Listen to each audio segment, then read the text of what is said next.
هي كلمة لو قلتها وانت حزين هتفرح، ولو قلتها وانت فرحان مش هتحزن، بس هتحس براحة. يا مساء الرضا والسعادة، ملك من الملوك قال الوزير بتاعه: اكتب لي على الخاتم بتاعي كلمة لو قلتها وانا فرحان ما احزنش، ولو قلتها وانا حزين افرح. فكتب له: هذا الوقت سيمضي.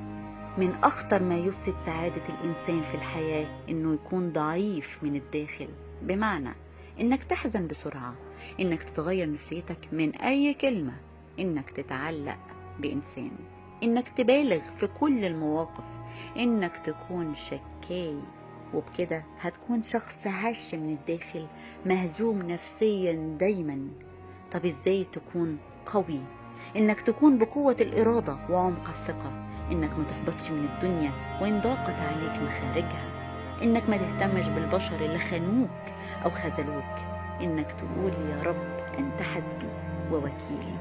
المحارب ليس فقط من يحمل السلاح، بل أيضا من يملك القوة العقلية والنفسية.